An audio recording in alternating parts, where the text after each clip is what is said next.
Hey y'all, in this video I'm going to show you a silencer that I came up with for the Daisy Powerline 408. This was from a request that I got a long time ago. I received a lot of requests and I do read them all. I don't respond to all of them though.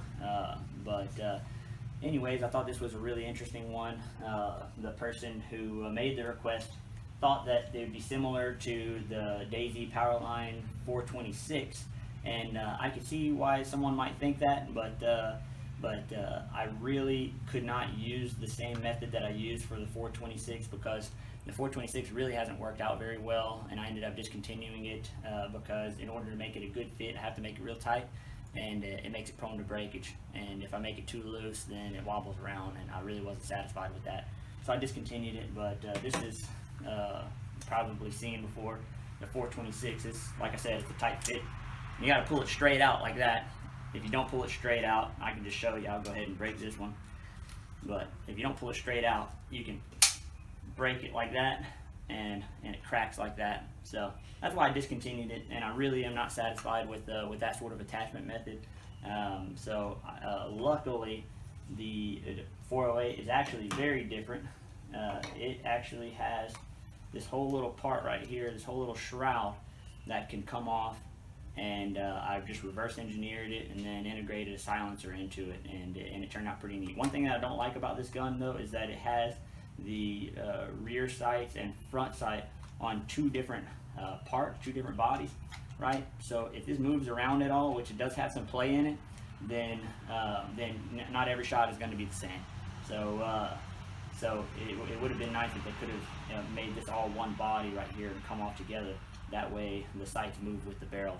But I'm going to show you something that I came up with that actually might improve that, and it's still in the works, but I do have something, a sort of prototype printed up. But in this video I'm just going to show you how to put the silencer together, give you some little details about the silencer, and do a firing test. I'll do 4 shots with no silencer at the beginning of the video, and then I'll do 4 shots at the end of the video, and then I'll put them side by side so you can hear the difference. I've already loaded this little clip. This is how it shoots. It's actually a pellet / BB gun, and I don't know why you'd want to shoot BBs with it. It's got a rifled barrel, and it's really nice to use CO2 with pellets. But anyways, load that up, and you gotta pop this part open and pull this lever back in order to put a fresh cartridge in. Pop that down like that. The handle back on. Alright, so fire 4 shots with no silencer. Alright, so loud enough to disturb the neighbors, like most CO2 air guns. First thing you got to do is there's a pin right here that this hinges on. It's just a little spring pin. It's really easy to get out. You just need something big enough to fit inside that hole, and that you can push that pin out with. I'm just using a little Allen wrench. Push it out just like that, and it comes right off. Set this aside. Then I already took out some of these screws so that you don't have to watch me fumble with screws a bunch. But there's 2 screws right here in this little pot metal piece that need to be taken out. They're Phillips. They're pointed, sort of like wood screws, and then there's 1 screw that's flat on the end that's a little different. But there's 4 of those pointed screws, so you don't have to worry about mixing those up. Next thing you're going to do is take out this screw here. I just like to leave this one in the plastic. Like I said, it's the one that's different. Make it easier if you not mix them up. Okay, and then you would remove these 2 screws here. Like I said, I already taken those out. And then you can just pull up on this, and it might help you to be more careful with it and keep these all together, so that you don't have to think about how it goes back together. But just to show you though, there's the barrel is separate from this pot metal piece, and this pot metal piece, it holds the barrel in place. I'm gonna keep those just how they came apart, make it easier to reassemble them. Now, there's a little magnet in here, and I forgot to mention this. This pot metal piece, it holds this magnet in, make sure you're holding it like this so that that magnet doesn't come out. Actually, I'm going to take it and I'm going to just pop it down like that, and there's a really small magnet there. You don't need it. If you lose it, you can still use the air gun without it, but it's just a nice to have. It makes the action feel a lot nicer whenever you put it back together. But yeah, like I said, you can still use it without it. But so try not to lose it. Just keep it like this. And then the other part, there's a pot metal piece at the end here that has 2 screws in it. Those are Phillips screws as well. Take those out. I've already taken them out. Once you take them out, it's kind of a tight fit. It's even tighter in my 3D printed part. But in order to get it out, after you get those screws out, you can just put your hand under it and then push down on the front sight like that, and it pops right out. Set that aside. Set this aside. So yeah, first thing I did was I just reverse engineered that, and I did made some small changes to it to make it a little more 3D printable, and didn't put a lot of the little details that they had in there. I might end up adding that. I'm not sure yet. So then after that, the next step I did was adding the silencer on the end. This one was a little different. Usually I print my silencers this way, like the 426 silencer. It has baffles that are cone shaped, and it just seemed like those would work a lot better, and I think they do. This one, it's flat like this, so all the baffles are straight up and down, and it's really nice, and works really well. And I mean, it's good enough for these purposes, you know, just shooting in your backyard and quieting it down enough to where it doesn't disturb your neighbors, for sure. It makes a big difference, actually. So yeah, and then the other thing I thought of, and this is the part that I think might improve the accuracy of the gun, I added a little 3/8 dovetail right here, and I just mounted a cheap little Daisy 4x15 on there. I could probably put a Picatinny there as well.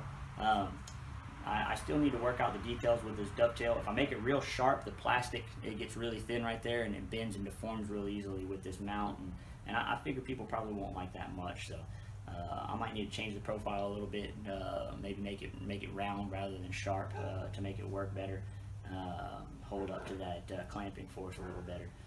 We'll see what I do there. So, but I'm not going to be installing this one. I'm going to be installing this one, and it really holds up well to being having the screws threaded in and taken out over and over again. I probably over 20 times have taken this apart and reinstalled it, and it's held up really nicely. The first time that you put it together, though, you're going to be threading all those screws into these plastic holes that are not threaded, so it might be a little hard at first. And then once you feel it, you don't have to get it super tight. And if you do make it super tight, I imagine you can strip it out. I haven't had that issue, but it's plastic against metal. You know, of course, metal's gonna win. So the next thing that you got to do when putting this back together is you'll take that front sight that you took out of the stock part, and you'll pop it into this little slot here, and just push that all the way in.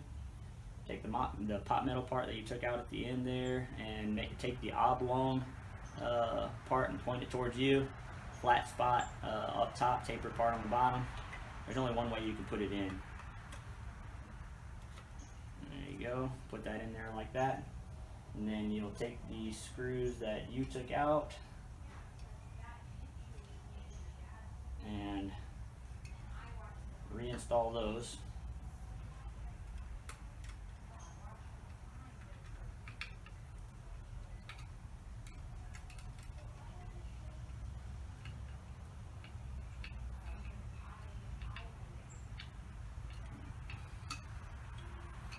Like that. Now you'll take all these parts, keep them together how they were, put them like that. Don't push it down yet. Take the little magnet, and it's very clear where it goes. You probably can't see it in this video, but yeah, there's a little small hole that you can press it into right there.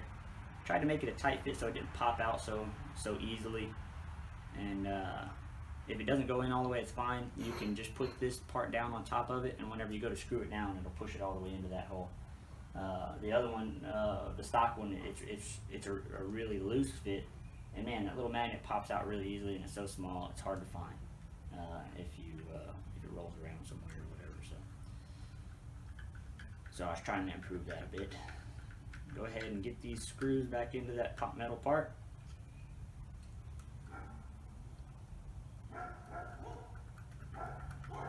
And then there's the screw still in the plastic right here. And that's threaded into metal. It threads into the pot metal part. Okay, now I'll go ahead and put the pellets in the clip back in. Now just get these holes lined up and push it down like that, and put the pin back in place.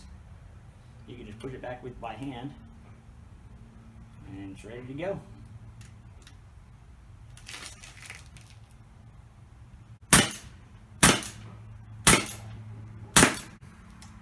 There it is, folks. Thanks for watching.